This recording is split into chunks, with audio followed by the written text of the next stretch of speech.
Okay, so thank you everyone for joining us today, for our panelists and for the attendees. We're very happy to be here today celebrating Women's International Day. This event is on women's rights in the Middle East and North Africa region, celebrate in recognition of the International Women's Day. And we will have a very lively discussions on women's rights in the region, asking my panelists, do women have actually reason to celebrate this year? Or maybe they just want to celebrate if they don't have reasons. So I will start with introducing my panelists, and then I will go around and ask a few questions. And once we're done with the few questions, where the panelists will open the floor for the attendees if they would like to ask our panelists any questions. So first, I would like to introduce my panelists here today. First, I have Dr. Dalal Alfares, who is an assistant professor in the Department of English Language and Literature. She received her PhD in gender studies at University of California, Los Angeles at UCLA, and master's in women's studies from San Diego State University. Alfares' dissertation focused on the subversive feminist representational medium of the autobiography as a way to deconstruct the authorial self in the Arab women's autobiographies. Currently, Alfares is focusing on translating theories on intersectionality to a Gulfi and Kuwaiti context, where she's investigating discourses of racialization in local feminist movements. My second speaker is Dr. Nermin Allam, who is also an assistant professor of politics at Rutgers University-Newark. She is the author of Women and the Egyptian Revolution, Engagement and Activism During the 2011 Arab Uprisings. In addition to numerous chapters and entries, Allam's work appeared in PS, Political Science and Politics, Social Research, Middle East Law and Governance, Politics and Gender, and Sociology of Islam, among other journals. Allam sits on the board of the Arab Political Science Network and is currently the co-editor of the MENA newsletter. I have also, for the first time, Dr. Yasmin Berrain is a German-Moroccan political sociologist, currently based in Paris, where she holds a permanent position as a senior researcher at the CNRS. She worked before at the University of Zurich and Zentrum Modern Orient in Berlin. She grew up in Morocco and studied in Germany and the UK, and received her PhD from Sciences Po Paris in 2011. Her research examines sociopolitical transformations in North Africa and the Middle East with an empirical focus on Morocco. Berrain's publications deal with the making of gender spaces of participation, sociopolitical impacts of newly emerging land rights claims, and methodological approaches to societies in transformation. Last but not least, I have Dr. Shireen Saidi, who's also an assistant professor of political science and director of the King Fahd Center for Middle East Studies at the University of Arkansas. She is the author of Women and the Islamic Republic, How Gendered Citizenship Conditions the Iranian State, published by the Cambridge University Press in 2022. She earned her BA in Government and Politics from the University of Maryland, College Park, and her PhD from Cambridge University at UK. She has published numerous articles and book chapters that have appeared in Gender and History, Citizenship Studies, International Journal of Middle East Studies, and International Studies Review, and the American Journal of Islamic Social Sciences. And I am Marwa Shalabi, and I will be moderating the discussion. I'm an assistant professor in the University of Wisconsin-Madison at the Departments of Political Science and Gender and Women Studies. Okay, so I would like to start the discussion by asking Dr. Alfares, our first question today, about the status of women in Kuwait and their rights. And I would also like you to situate it within the regional context. So thinking about what are the challenges, the region-specific factors, legal frameworks, social norms that hinder women's progress in Kuwait, and maybe some ideas also about the Gulf, if you have thoughts on that. Yeah, thank you so much, Professor Shalabi. And I'm so glad to be on this panel with again with Professor Allam, and happy to be with Professor Saidi and Beryan. And thank you so much for inviting me. I really appreciate this question, the way that you framed it as um, like the status of women in Kuwait rather than Kuwaiti women, because that was actually part of what I wanted to kind of delve into. So when we're talking about the status of Kuwaiti women, or sorry, women in Kuwait, we kind of tend to focus on Kuwaiti women specifically. And that kind of erases a lot of issues surrounding gender-based activism and justice in Kuwait. So I want to just focus a little bit first on what is going on with the situation of Kuwaiti women first, maybe, just to get it out of the way. Because I know that you're working on Kuwaiti women's issues as well. So I just would love to hear your thoughts on this as well. So like in Kuwait, women, I mean, it seems redundant to say like, yeah, women are oppressed. There's so many ways to kind of say that. And just to focus a little bit on the legal framework, and then I'll delve into other issues. But within the legal framework, there's so many issues that Kuwaiti women specifically are lacking, which is, I would, venture from saying like lack of representation in politics to, unable to pass their citizenship rights to their children, which causes a whole lot of restructuring of family and resources in Kuwait. And then also to kind of so citizenship laws, and then there's like healthcare laws that women in Kuwait or Kuwaiti women cannot access, equal or kind of dignity affirming healthcare and reproductive healthcare law issues. And so there's a lot of things that are going on in terms of discrimination against women. And even though there are like little things that we can celebrate in terms of, like empowerment or, getting a CEO job or being on like Forbes list of like Kuwaiti women who made it to the top. Those are things that I feel like are very like scratching the surface of the status of women in Kuwait, because they tend to be focused on privileged women who were able to get the resources, who were able to get the backing to kind of be celebrated in that way and get those resources. So then what is the status of women in Kuwait?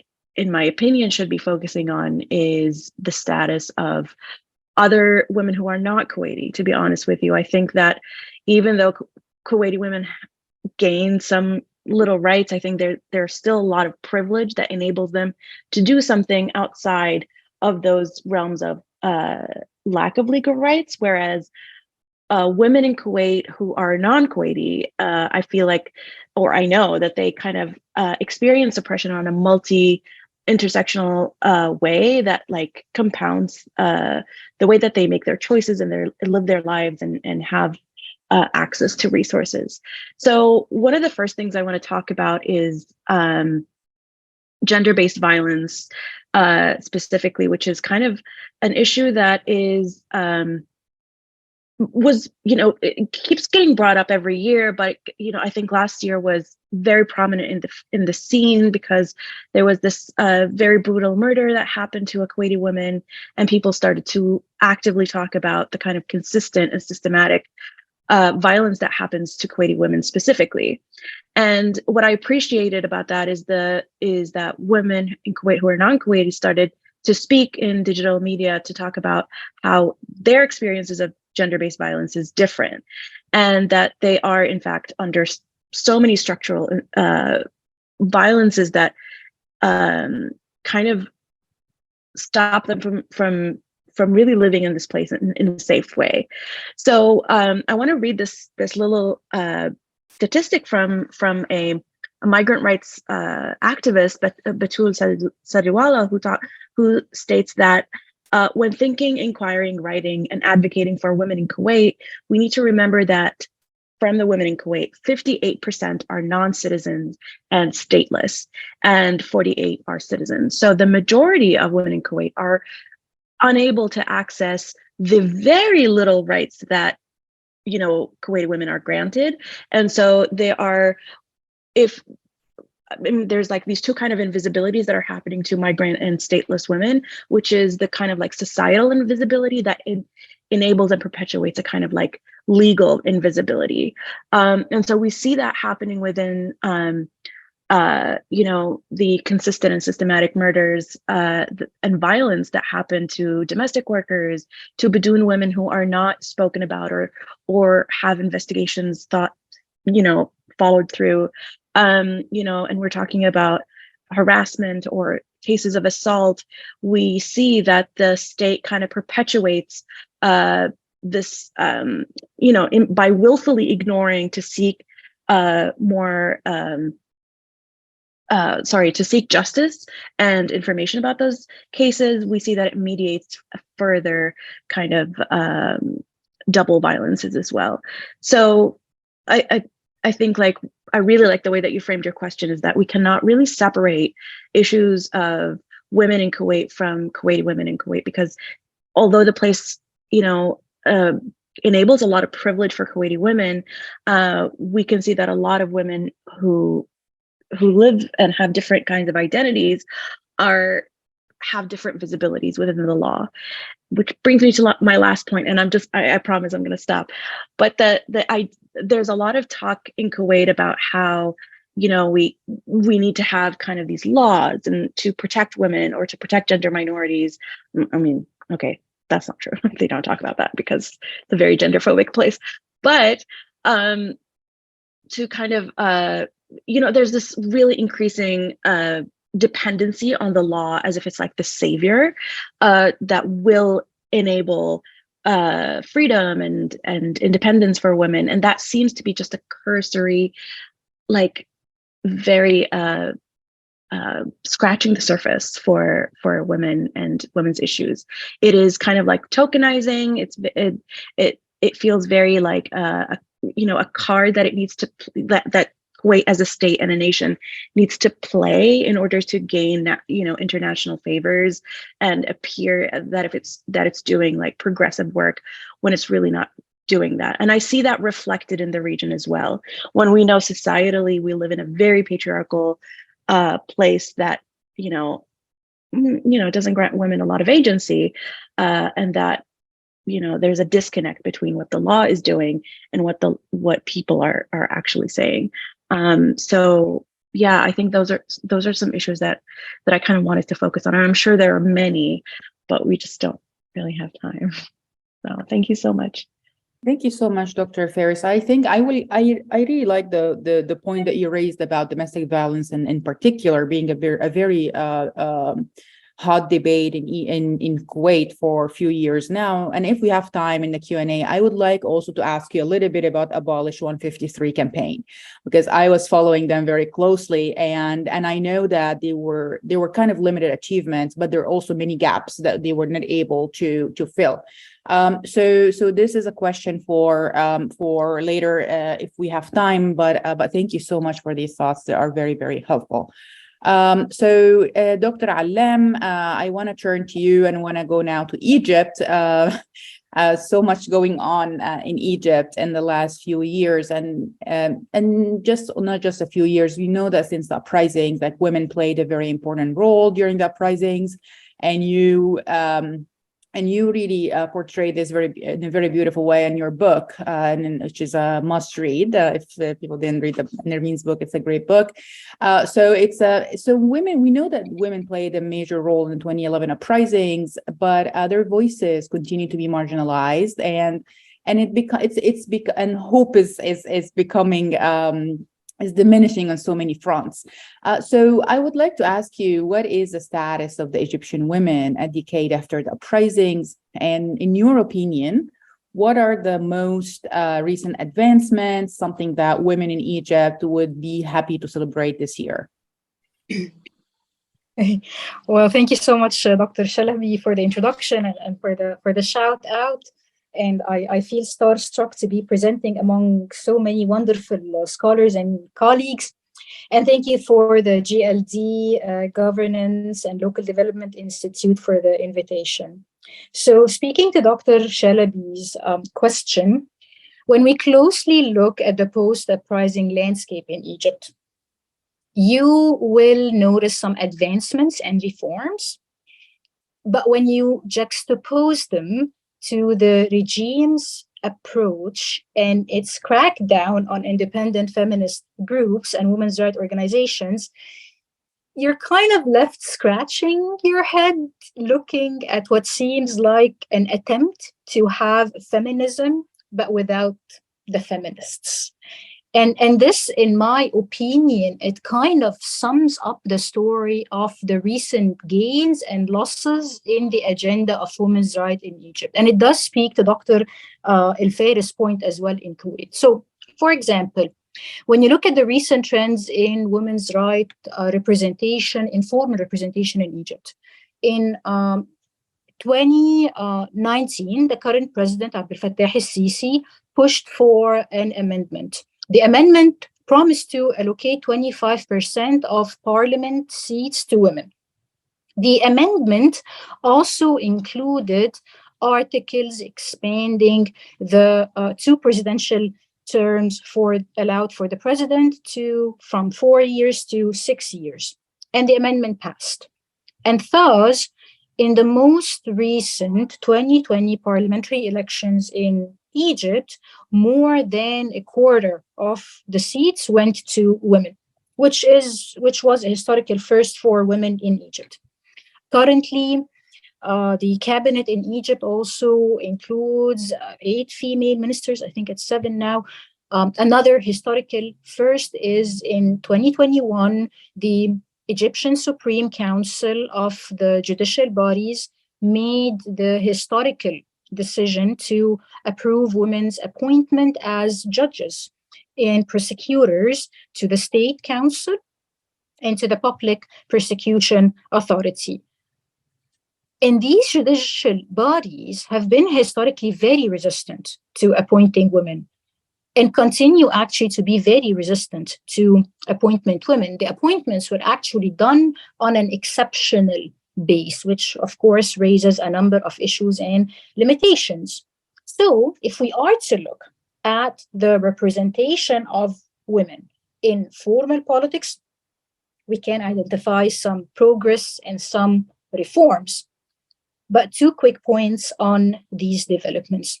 First, while the increase in women's formal political representation is important, as it marks a change in the tone of the regime, but we know that it's not enough.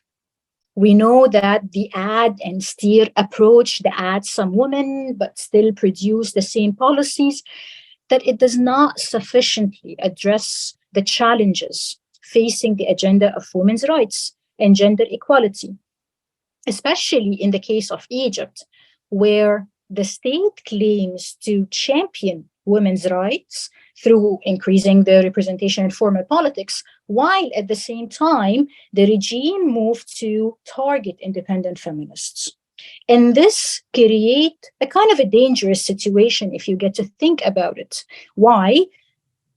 Without independent feminists on the ground, the agenda of women's rights, it becomes the pet project of the ruling regime. And reforms, it continues to be the exception and not the norm. The crackdown on independent women groups and its impact on the agenda of women's rights, it further raises an important question on how can we qualify the advancements and the limitations of state feminism, of the policies adopted by the regime in the absence of independent women's movement.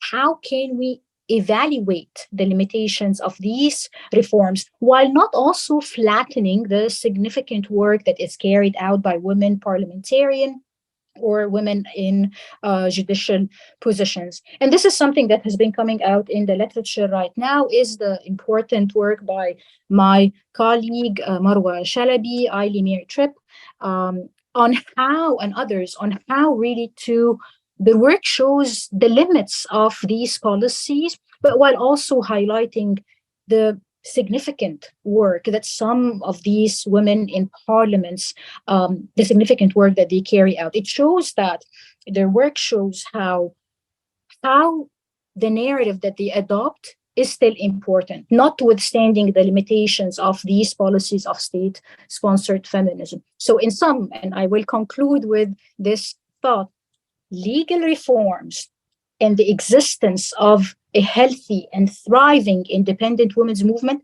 they're not simply complementary. They are integral to ingrain gender equality norms, women's rights, and introduce further reforms, and to sustain the existing and maintain existing ones. And I will stop here.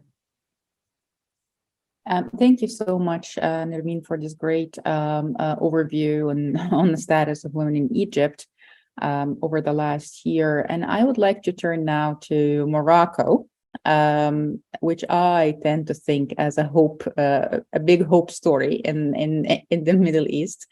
So I would like to ask Dr. Yasmin about how do Arab women fare in Morocco over the past year, or if you want to talk a little bit more than the past year, and are there any specific achievements to celebrate and the role? And I also very interested to know your take, and this is what you study, and you wrote extensively on that, and I love your work on this area on civil society and women's informal participation, and how it advances, help to advance women's rights, especially over the last just think about the last few years. Thank you for the invitation and for the introduction and for the question also, because it made me actually think about also the positive achievements that happened in Morocco the past year. And at first sight, I thought, well, it's a bit hard to really answer this question in 5 minutes. But first of all, because nothing really spectacular happened the past year that we can actually report. So no major changes of the law, no protest actions, nothing really spectacular. But this said, it would definitely be misleading to describe the past year as being a year without any changes. And I will here focus more on the what we could call the positive developments, or the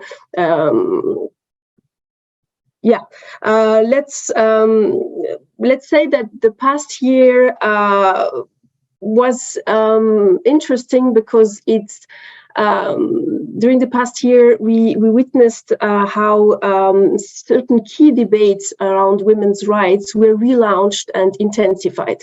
So all the debates that have been discussed before but then stopped being discussed came back, especially this year.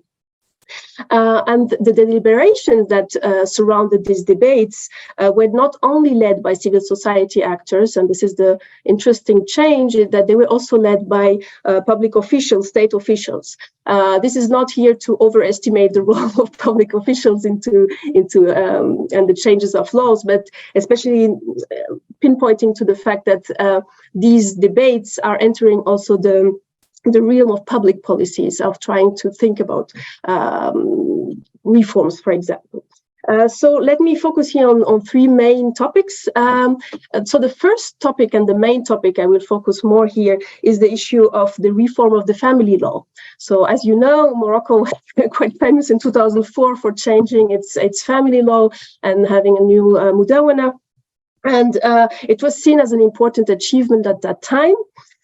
But it's been now 20 years almost, and for the past 20 years, actually, many scholars, but also civil society actors at different levels have been arguing that the changes that were made were incomplete, and that it still discriminated women, and that the law had to be amended, that there were a lot of issues that had to be discussed. Until 2022, these calls did not have any concrete outcomes.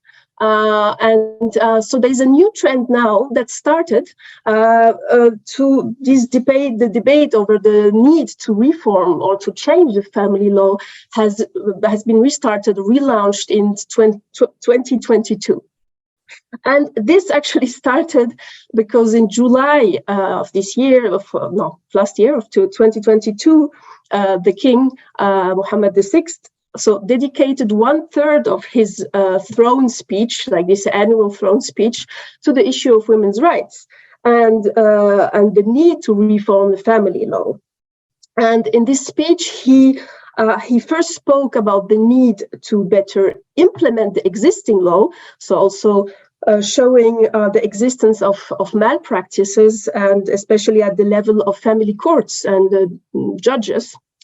And he also called for needed amendments of the existing law, as it has proven not sufficient as it is. So these are the two main ideas that came out of this speech.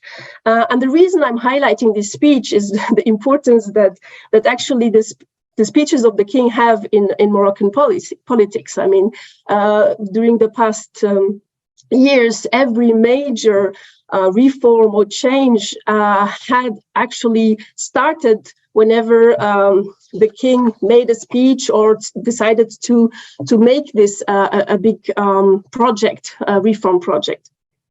So I'm not saying here that he's the sole actor behind these changes. These are always like, processes that take a long time, but it's always like this trigger point, this moment of when it changes and when things start all of a sudden to happen very quickly.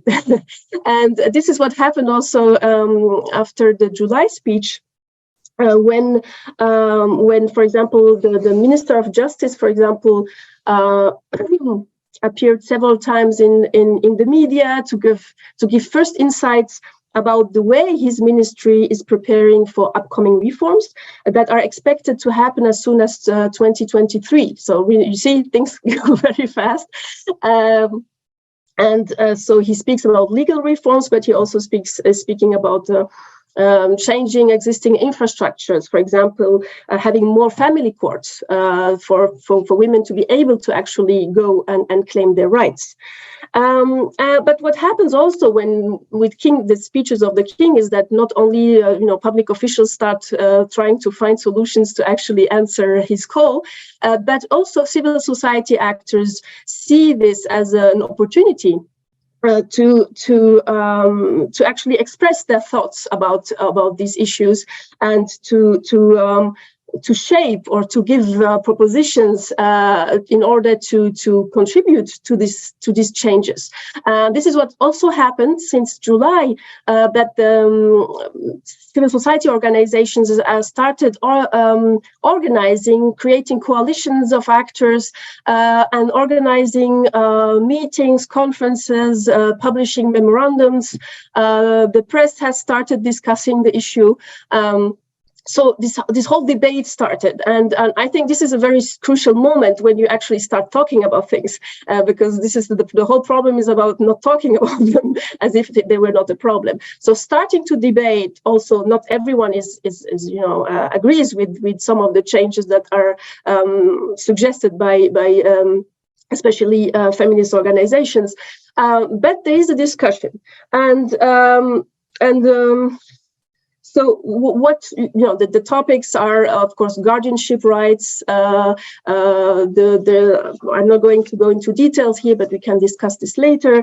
The issue of underage marriages that were not solved with the former or the existing Mudawana. And also the inheritance debate, which has for a long time been a subject that no one was discussing really, because it's a very sensitive issue. There's a lot of opposition against any kind of reform of the inheritance law. But it's back. It's back as a topic with a lot of debate around it. But it's there, so we will see. Many people say that it's very unlikely that there will be any changes regarding that part of the Mudawana, but there are many other parts that are expected to be reformed. This is one of the big topics, the first one that has been debated. There's the other one, which is the rights to reproductive and sexual health, that also started in September, actually, after the tragic event of the death of a 14-year-old girl who died from the results of an illegal abortion.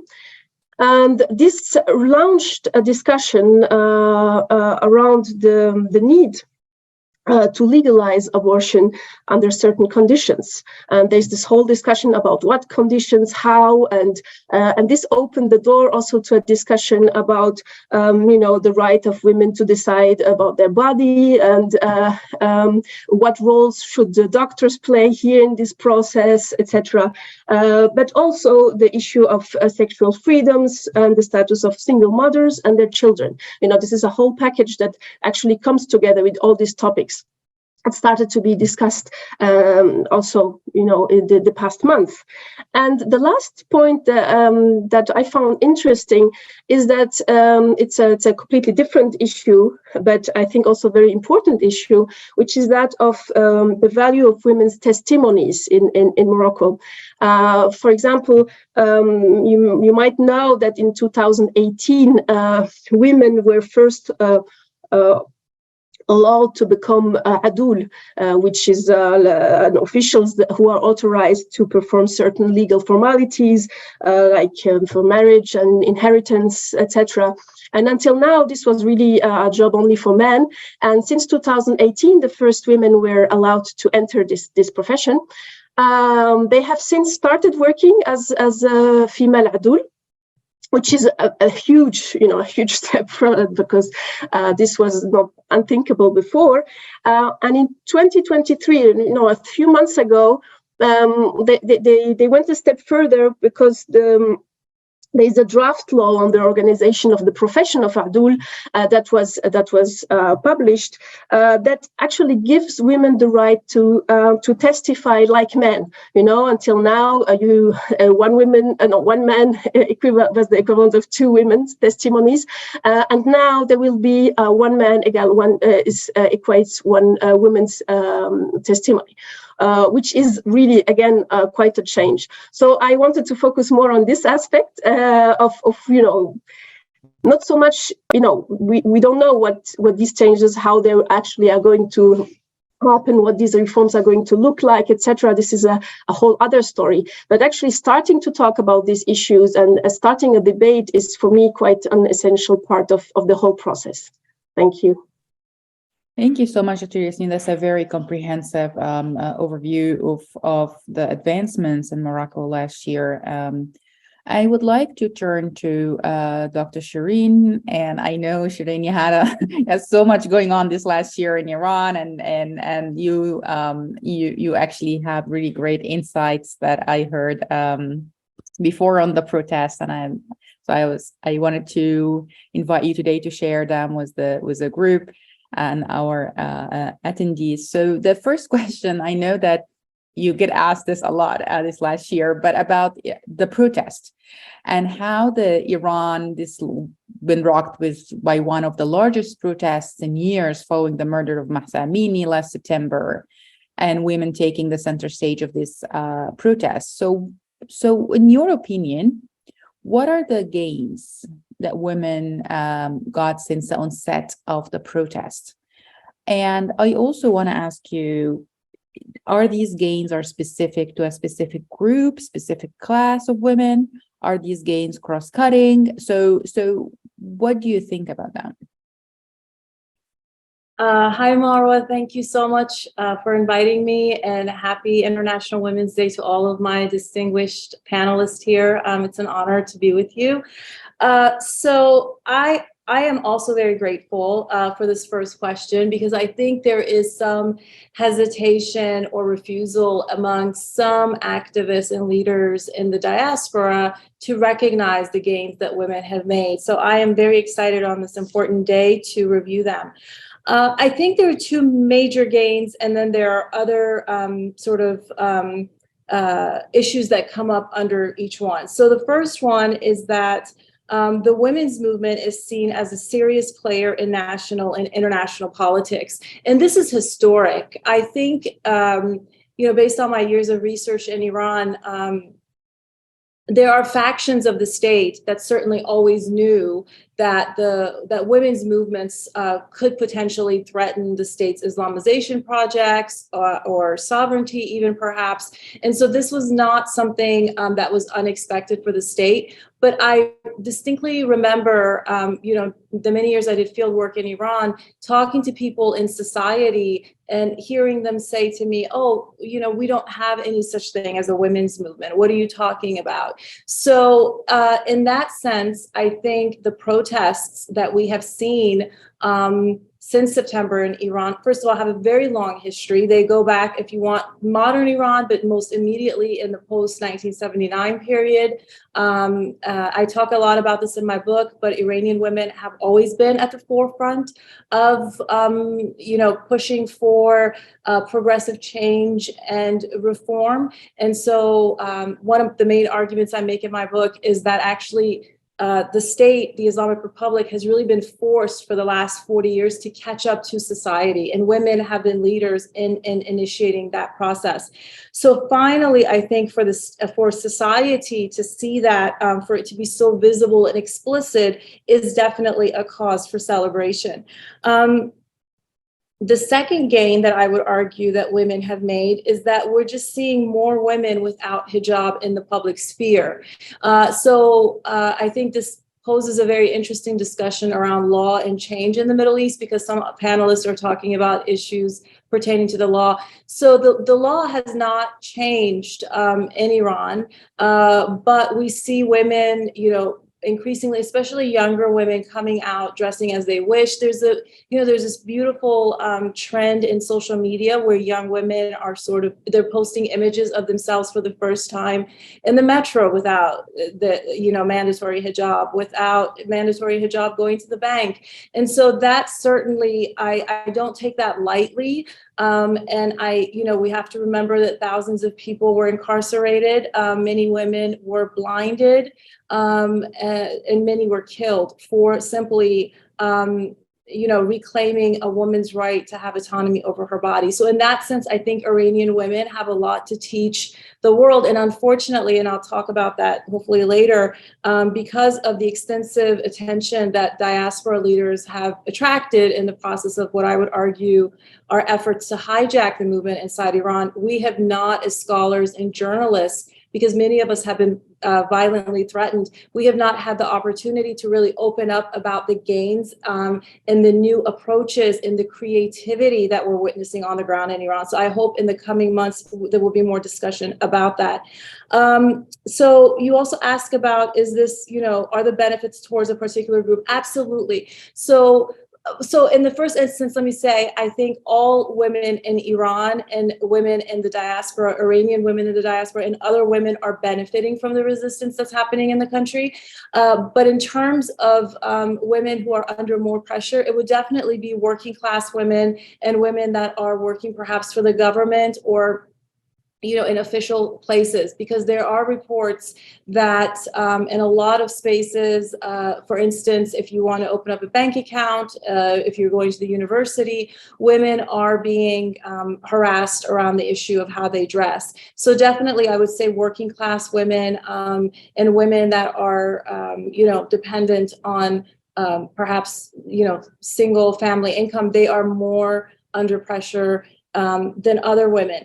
Within this context, I want to highlight that despite the violence and repression in the country, we have seen two really important events that should be celebrated. One is that we had a charter that was written by 20 labor and civic organizations inside Iran outlining their requests. And just today, we had another group of women's rights activists publish a statement on this occasion of International Women's Day, again highlighting their emphasis on intersectional feminism, highlighting their opposition to any hijacking of the movement from abroad, their opposition to the death penalty, to violence, and really drawing on a lot of that literature that we all know so well. So Another point that I think is really important, I wanted to mention this, I left it out, in the when we talk about celebration of women's movement, it's not only that women are becoming visible, but women are actually pushing forth an agenda that challenges a lot of the international violence and national violence. So for instance, there have been efforts on behalf of various actors to create this unity among Iranians of different national and ethnic and racial backgrounds. And women in Iran have been really adamant about the dangers of identity politics when they're taken to sort of an extreme level. And so for all of these reasons, women, especially non-elite women, not involved in organized activism in Iran, are being recognized, I think, as significant players in the future of the country. So these are all gains. Thank you so much. This is very optimistic, and we thank you for that on Women's Day. So I think now I want to go back to Dr. Dalal and ask her about a very controversial initiative that was going on in Kuwait University, and you are part of it, which is establishing of the Women's Studies department or program at the University of Kuwait, and how this kind of initiative came under really fierce attack, and you were part of it. So under fierce attack from the public, even from some government figures, kind of attacking the university for establishing this kind of research or academic units. So I think my question to you is not necessarily about the debate and about the criticism, but I think what I'm interested in knowing the Kuwaiti society and knowing how, especially thinking about the local GLD and how we care a lot about local governance and local communities. So thinking about the tribal figures in Kuwait and thinking about this segment, the very conservative segment of the society, can actually this initiatives like establishing this women's studies program, and so do you really think this can make a change, especially among these more conservative segments of the society? Yeah, let's talk about that. So I can get fired. No, I'm kidding. So there's a lot of things that we can talk about, but so just to give a background to my fellow speakers, there was during COVID, or maybe like a little prior to that. So I teach in the College of Arts. A couple of professors and I wanted to create a little like research unit. It wasn't even a program. It's not even like a solid, classes based. It was just like lectures online because it was COVID. And the thing is, it was in Arabic. It was called like, it had the word like دراسات المرأة والgender. So the word gender, because it was in Arabic and because it had the word gender, it caught a lot of backlash from online, from politicians, from all sorts of I want to veer away from saying tribal conservatives, because I think the anti-gender sentiments happen across the board, to be honest with you. So then what happened was, because they were like a bunch of like literally online lectures, and because they were in Arabic, this research unit got under attack, and sadly, I think it's a very fiercely anti-feminist, anti-gender environment that we're going through right now in Kuwait. And so the program got shut down. There are no classes. It was just, kind of just information for people and in Arabic in the Gulf. So a couple of interesting things happened, like we can notice here from what happened, is that, so first of all, in Kuwait University, the institutionalization of gender studies or women's studies this is not the first time. I teach gender studies within, for example, English literature, but in social sciences, there's a research center for women, right? And that was kind of accepted and folded within the institution and within people's mentalities. It was like doing research that highlighted women.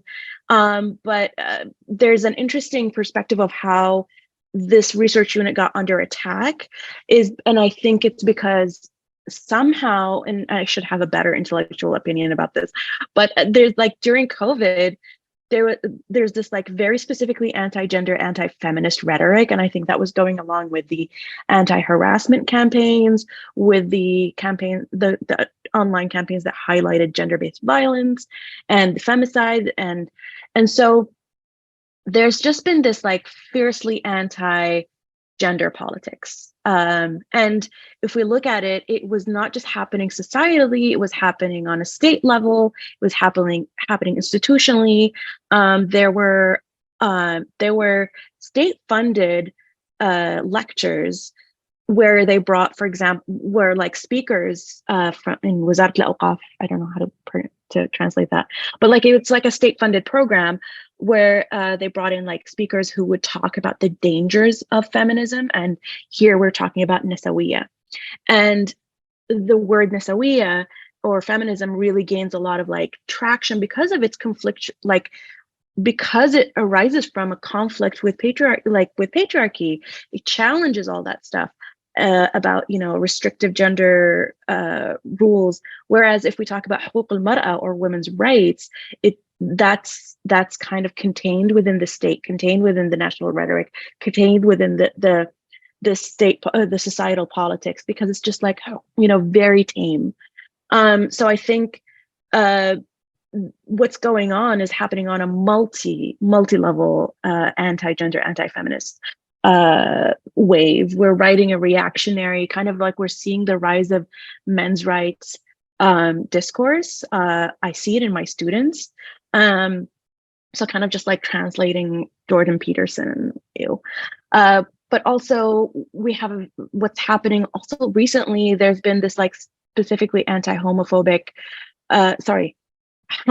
campaigns and anti-gender campaigns on, you know, in the streets. Like there was one morning we woke up, we were driving to work, and there were like these huge billboards that were really using I would say hate speech, calling you know, people who are gay as like deviants, and how there's like a logic of like making myself a man versus that person who's a deviant, and making myself a woman versus that person who's a deviant. And then within this public campaign, there was this you know, support from a lot of nonprofits that were supposed to be human rights organizations and other Islamist organizations.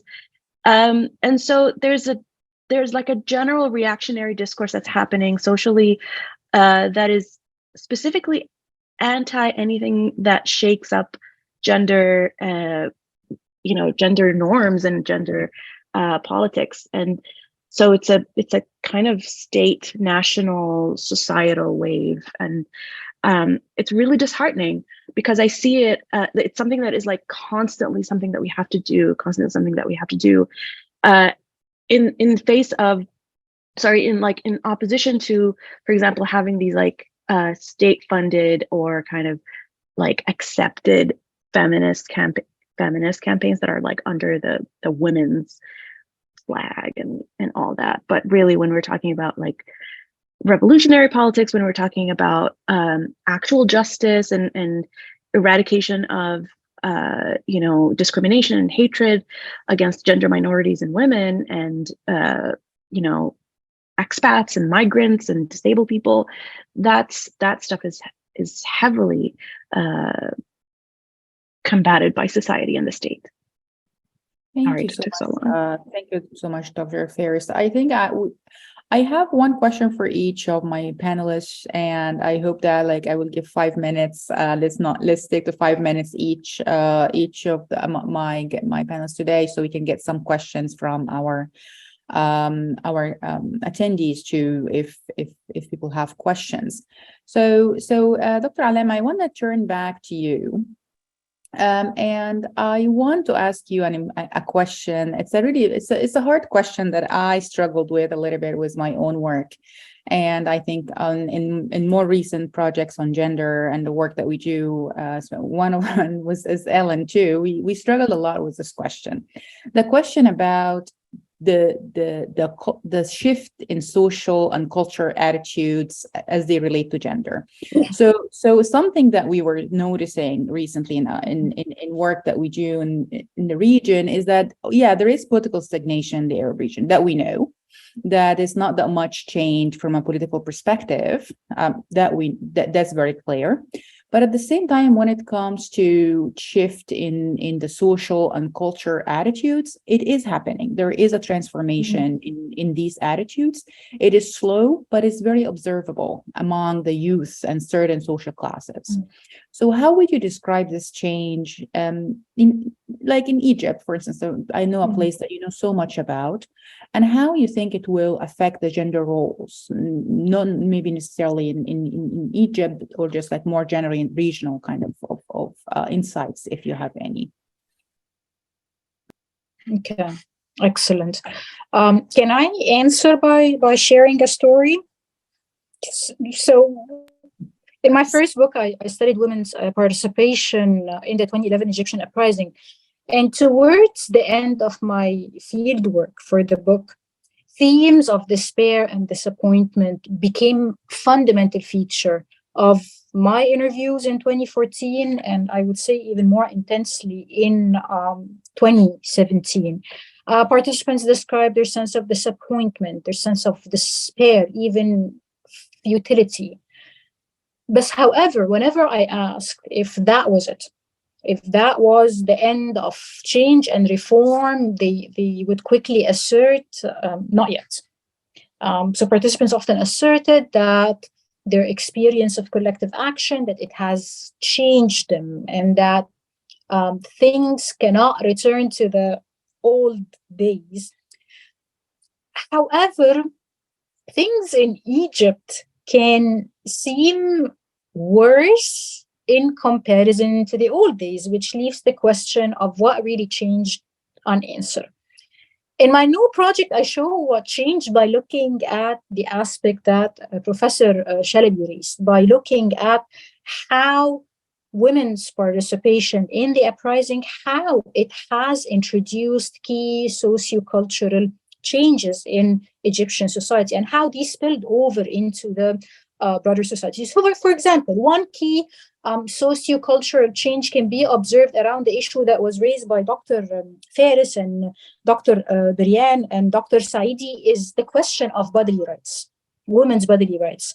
So women's participation contributed to putting sexual violence and morality discourses in conversation together, scrutinizing and challenging the gendered moral accountability structure in society that pins shame on the survivor. And as a result, over the past decades, you will see that there has been an increasing number of survivors coming forward and sharing their stories. And you will notice that there has been an increasing number of initiatives that has developed to expose and to raise awareness around gender-based violence.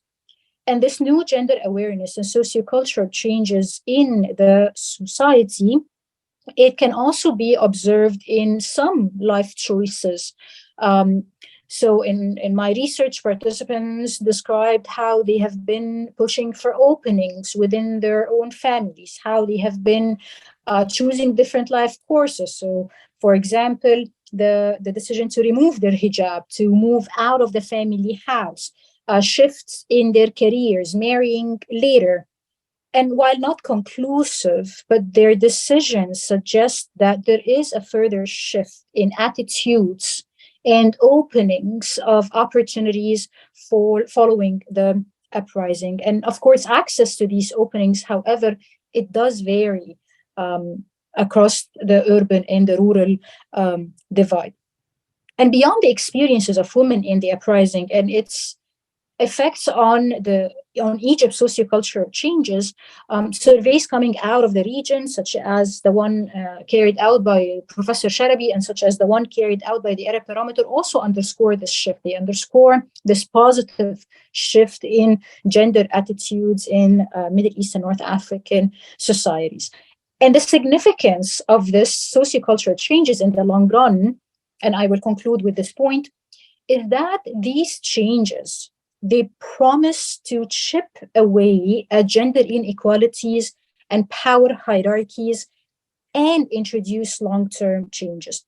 They put pressure on the society to rethink their gender moral accountability structures and gendered morality discourses in society. And in response to these pressures, the regime often tries to play a catch-up game, and thus offers some form of concession, some form of reforms. And I'm not suggesting that these sociocultural changes can immediately introduce a complete shift in our legal and in our political structure, but rather they open these structures and they open these discourses up for debate. And we don't always win these debates, but as my colleague mentioned, we at least push them into the spotlight, and in so doing, we loosen their grip on society. I will stop here. Thank you so much, Dr. Allam. So I know, Dr. Yasmin, I am asking you. I'm going to ask you a question that will take more than 5 minutes, but please, bear with me. So I really want to know a little bit more about your work on land rights in Morocco. I think it's a really fascinating area of research, and I read so much of the stuff that you wrote on land reforms and and my question to you is about how do you think these land reforms would benefit women? And also, and again, the same question that I was asking Dr. Alfares a little bit ago, do you think these reforms would benefit a specific class or a specific group of women? Or is it more the local communities? Is it more elite women? What's your take about these land reforms and their relationship to women's rights, and who are they actually advancing? Whose rights they're advancing? All this in 5 minutes. Do not hesitate to make me a sign, please, because this is actually my current project, so I can, go on speaking about it for a long time. So give me a sign, please, if I talk too long. And so thank you so much for this question. And in order to understand the reforms that were made recently, one has to go a little back to understand where the problem started from. It actually started from a very unequal access to collective land. This is the focus on my research recently. So until very recently, only men were seen as the rightful owners of collective land. So they were the only ones who were given the right to use collective land, and women were expected to benefit from that indirectly, as being sisters or daughters or wives, etc. So, but they were not given the right to use and cultivate the land by themselves. And this, of course, has a huge impact on not only economic inequalities, but also social and political inequalities. First of all, it contributes to shaping hierarchies within families. It forces women to migrate very often from rural areas to the cities, because they don't have the actual access to land, or they're dependent from their male relatives. It has also an impact on their possibility for representative positions. And in the case of collective lands, for example, not being able to use the land, not being the rightful users of land, they were not also representatives of the local communities who had the right to use this land. So collective land is actually land that was, the right was given to local communities. We speak also about tribes, qabail. This is how they used, this is a word that they actually used to describe also themselves. And in order to be representative of this local community, one had also to have the right to use the land. So women were excluded from that right too. And so questioning and contesting women's unequal access to collective land is actually really linked to the issue of empowering women. And this is what a movement did in starting in 2007, like a woman of there were mainly rural women coming from the countryside that joined forces with a feminist organization, and they started organizing like this movement to start claiming their right as rightful beneficiaries of collective lands. And this had quite an impact, actually, because 3 years later already there were new regulations that came out that already asked the local communities to put women in their list of beneficiaries once they distribute land or they distribute compensation given in exchange for land. And in 2019, so this is the reform you were referring to, I guess, there was a huge reform that actually, it was not only about women's rights, it was actually to change completely the legal system applied to collective lands. And this law, one of the big, new changes that it introduced in 2019 is that it put very clearly that a beneficiary of collective land can be a woman or a man. So the two are legitimate beneficiaries of this land. And this is huge. I mean, this is really just putting it in a law was a big change. So now, I mean, officially, only main list of beneficiaries are not accepted anymore. Women can inherit irrigated collective land. This is specified, but they are like spouses and daughters can inherit this land, which is also a big change.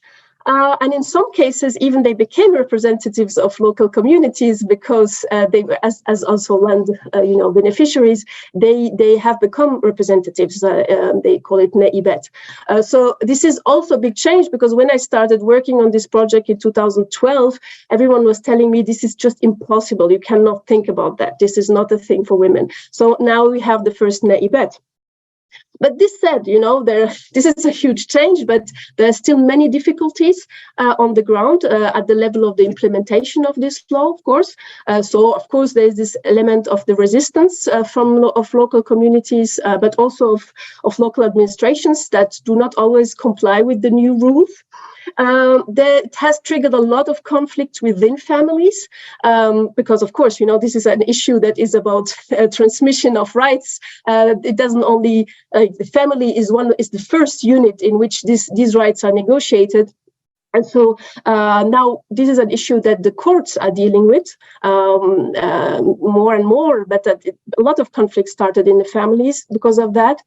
And at the same time, and this goes to the second part of your question, of course, this law and the changes and everything that is linked to collective land, it's a question that involves the issue of rural women mainly. And this is, of course, makes it very interesting, because these are the aspects that we usually don't really look at when talking about women's rights in the region. The situation of rural women or women in the countryside is very often overlooked. So collective land very often is an issue that has to do with rural women, but not all of them, because the right to use collective lands is given to certain communities. It's from pre-colonial and colonial times, so a long history, and within these communities that can, for example, live in a village, new communities with time came to settle down. They also started working this land, cultivating this land, sometimes 1-2 generations ago.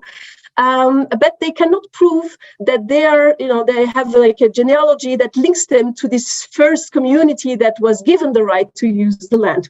And nowadays, the whole process, of trying to settle the issue of collective lands involves mainly the issue of trying to prove your membership to the local community, and this goes through the genealogy, etc. And so within these communities, you have those men and women who are excluded from the whole process. And the movement, for example, I studied actually also played a role into reproducing these hierarchies and these distinctions, because they took, of course, this genealogy as a way also to, to say they have the rights to get access to land. And the last point I would like to highlight, because this is very important, linked to the issue of land, is that this whole new reform was not aimed really at including women. It was aimed at encouraging and promoting investment and the selling of this land, actually, and privatizing this land. So this is actually the actual aim of the project, the program. And when looking really at the laws and the way they're implemented, etc., one gets the impression that the actual objective here is to move this land from the hands of local peasants to the hands of big investors. And this is a much bigger issue that also plays a role here, because then you also ask yourself, once women get to the land, very often they do not really know what to do with it, and they end up selling it, because there are people also who are interested in that and who have the means to invest on it, etc., and have very big properties and big farms, etc. So it was not 5 minutes, but I tried. No, thank you. I think you're very close. That's really great. It's a really great topic, and I think we need to talk more about that. It's very understudied, as you mentioned, and it's a very important topic. I will end with Dr. Saidi with a question, but Dr. Yasmin, there is a question for you in the Q&A, so have a look at it until I ask Shireen my last question. So and then hopefully we will see if there are other questions. Shireen, I have a question about. It's something that I read in Foreign Affairs recently about how the women life and freedom movement will threaten the regime, and that the Islamic Republic is on the brink of a full-scale revolution. So the argument that were made actually is this movement this is the year where the movement will actually get rid of the regime, and it's just it's gonna turn to a full-scale revolution. What's your take? Do you think this is a feasible scenario, or you think it's very unlikely?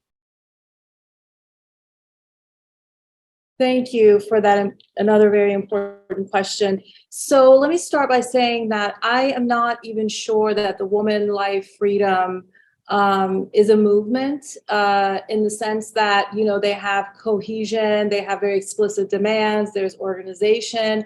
I don't know if I would use the term movement to describe it, although I often do in conversations. What I want to highlight is sort of, we are developing new vocabulary and new ideas are emerging. And I don't think necessarily the old frameworks and old concepts can quite capture what's happening.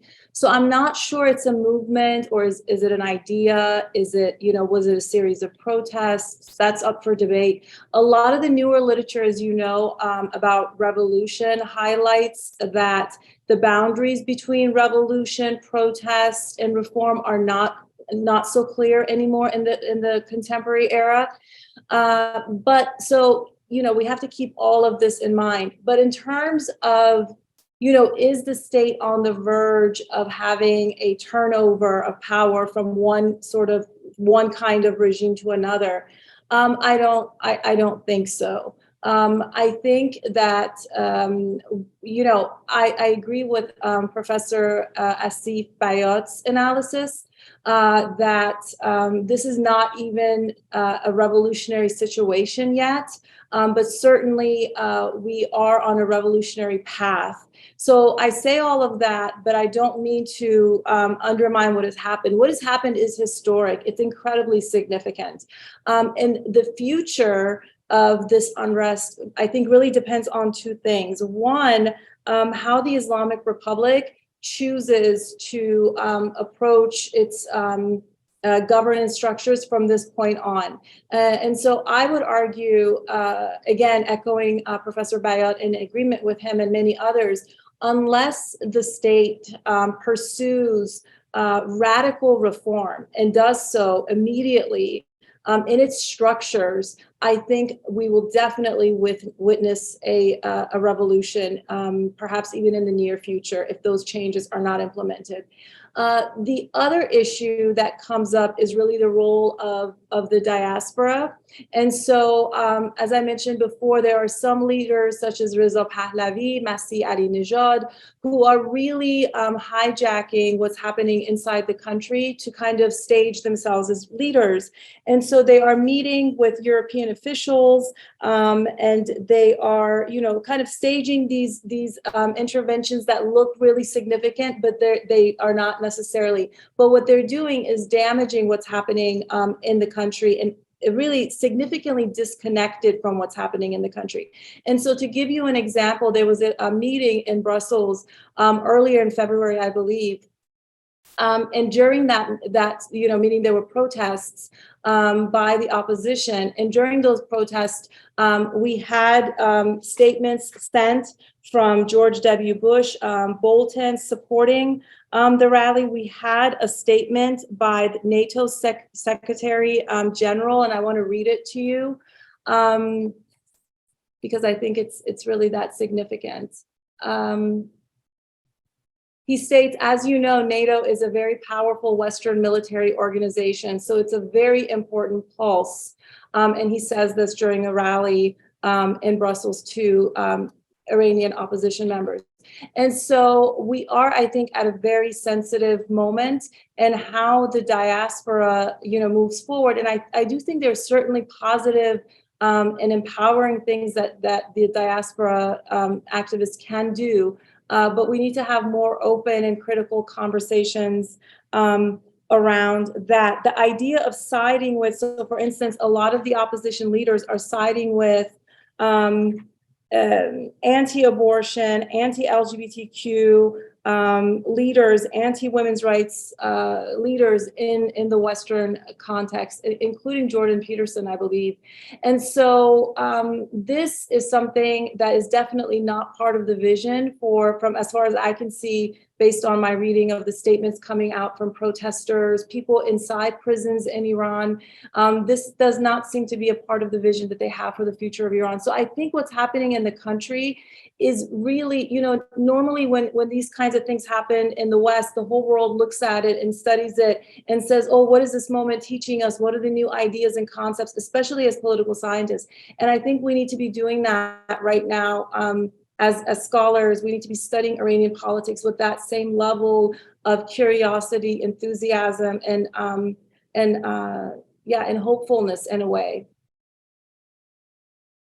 Thank you so much, Dr. Saidi. So we have two questions in the chat. The first question is for Dr. Yasmin. If you can give us I know it's a long question, but if you can give us just a 1 minute response for that. For the second question in the chat, I have a 30-second response for is that the global gender gap actually is measured. It's three components. One of the main components is political representation, and UAE is ranked higher than Tunisia and Morocco because of the fact that they recently added this 50% women in the Shura Council, and then this is what bumped the score up. But it's not necessarily. It's a Shura Council that has no powers. It's a council that has no authority to do much. So yes, the UAE is higher, more highly ranked than Tunisia and Morocco, but not necessarily. It's just because of the components of the index that they use, which relies. One of the biggest part of it is political representation in national legislature. So this is a quick answer for the second question. So and I will leave the first question with Dr. Yasmin, and hopefully we can conclude there. Thank you, Marwa, also for the answer to this question. I was curious to know. And for the first question, yes, so as far as I know, the abortion legislation has not been reformed yet. So, of course, there is the possibility for abortion in case when the pregnant woman's life is in danger. That's true.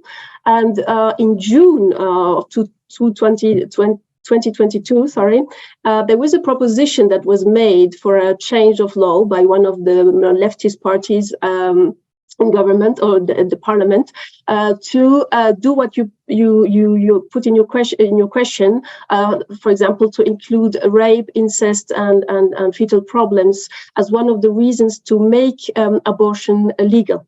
But as far as I know, this has not been implemented, or there's no law that came out of this proposition.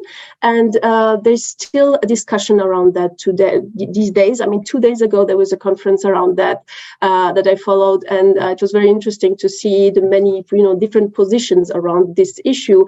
Also saying that it's quite problematic if you limit the issue of the right to abort or abortion law to incest and rape and fetal problems, and not discussing in a more general terms the right of women to decide over their own body. Yeah, so this would be my answer. Awesome. You did great. It's 1 minute. So thank you so much, my panelists and my attendees. It was really a pleasure to have you all with us today. And I learned so much from the discussion. And I hope that was also useful for those who are listening to us and in the recording when people want.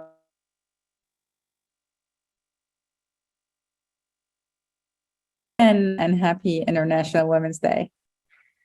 Bye. Yeah. Bye. Thank you, everyone. You too. Thank you. Ciao. Bye. Thank you. Bye bye.